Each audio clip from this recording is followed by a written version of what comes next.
All right, you read the title. I'm here today to rank the most satisfying kinds of muscle soreness. Of course, getting sore is at least some of the time part of lifting, and if you're like me, you might actually find some enjoyment in the sensation.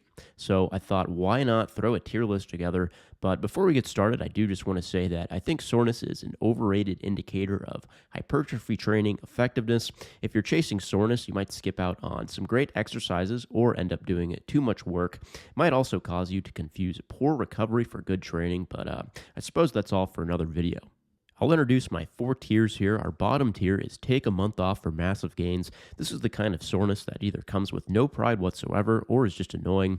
Then we move up to I just want to get toned. Still not great, but a little more satisfaction than take a month off for massive gains. Now, with Are You Feeling It Now, Mr. Krabs, we start to get into the good stuff. This is the kind of soreness that makes me happy. And our top tier, What a Time to Be Alive, the title speaks for itself. This is the most satisfying level of muscle soreness, the kind of soreness that makes you feel big, strong, and proud of the work you put in the gym. So let's get into this.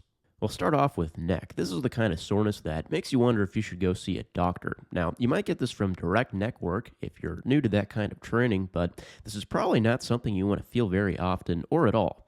The worst neck soreness I've ever felt is from BJJ, and it's not fun, messes with your sleep. Throwing neck in take a month off for massive gains. Now, calf soreness is not exclusive to lifting. Go on a long hike or a run for the first time in a while, and your calves will be plenty sore. Unlike some of the other stuff on this list, the sensation doesn't make me feel like I'm getting huge, and sometimes it's just downright annoying. I'm putting calves in I just want to get toned.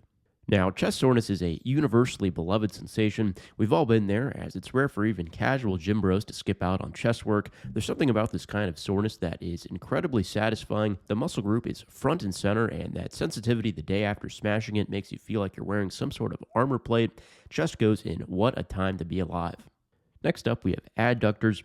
I think most people who have been lifting for a while know the sensation. You hop on a watermelon smasher 3000 for the first time and can barely walk for days afterwards. Arguably the most intense form of soreness there is. Now, if the adductors were a cooler muscle, this might be more tolerable, but personally I just find it to be annoying, so this is going in take a month off for massive gains. It's just awful going about your day with sore abs. They're engaged at all times, really, so it's an inescapable sensation. Turning, reaching, laughing, yelling, coughing, sneezing, weeping. It all hurts like hell. It's also a muscle group that no one outside of your own home is going to see very often. With that being said, far too many skip out on quality core training, and this kind of soreness reminds me that I'm building a strong and aesthetic midsection. I'm going to put core in Are You Feeling It Now, Mr. Krabs? Let me give you guys a bicep shot first. Now, there's something about bicep soreness that makes me feel weak and vulnerable. It's such a small muscle. Intense soreness in this department just makes me feel susceptible to tearing something. This is especially true after I've smashed my RP-certified mesocycle MRV of 40 plus working sets for my biceps. 20, 30, or even 40 or more working sets. I've never seen his breaky out. 8+ reps was it. A blue lobster is a rare, like it's only happens 1 in 2 million. Gatorade, take a month off of training once a year. With that being said, I'm throwing bicep soreness in I just want to get toned. Now, the hamstrings are capable of being stretched more than maybe any other muscle. Because of this, hamstring soreness is one of the more intense sensations you'll ever get in lifting. There's nothing like pushing sets of RDLs, stiff-legged deadlifts, or good mornings after some time off and not being able to bend over the next day. It's painful, but I find it to be a satisfying kind of pain. I'm throwing this in Are You Feeling It Now, Mr. Krabs? You gotta love tricep soreness. Long head soreness after crushing some overhead work is fantastic. It's a reminder that you're building up the muscles that make up the bulk of your upper arm. This is going in Are You Feeling It Now, Mr. Krabs? All right, forearm soreness. Even with direct work, not something you're really going to experience very often. You may get some soreness here from pulling movements if you're relatively untrained or have a weak grip. I don't have much to say here. I'm throwing it in take a month off for massive gains. All right, moving on to soreness of the spinal erectors. Now, this probably isn't something you should seek out. I mean, if you really want some sore erectors, go ahead and do heavy deadlifts with god-awful form. I already know this is going to be one of the more controversial elements of this tier list, but I can't lie, I love erector soreness. It's really only something I feel when I do conventional deadlifts for the first time in a while, but that tender feeling in the meat canal on the backside of my body just makes me feel like I'm packing on slabs of muscle. I'm putting erectors in What a Time to Be Alive.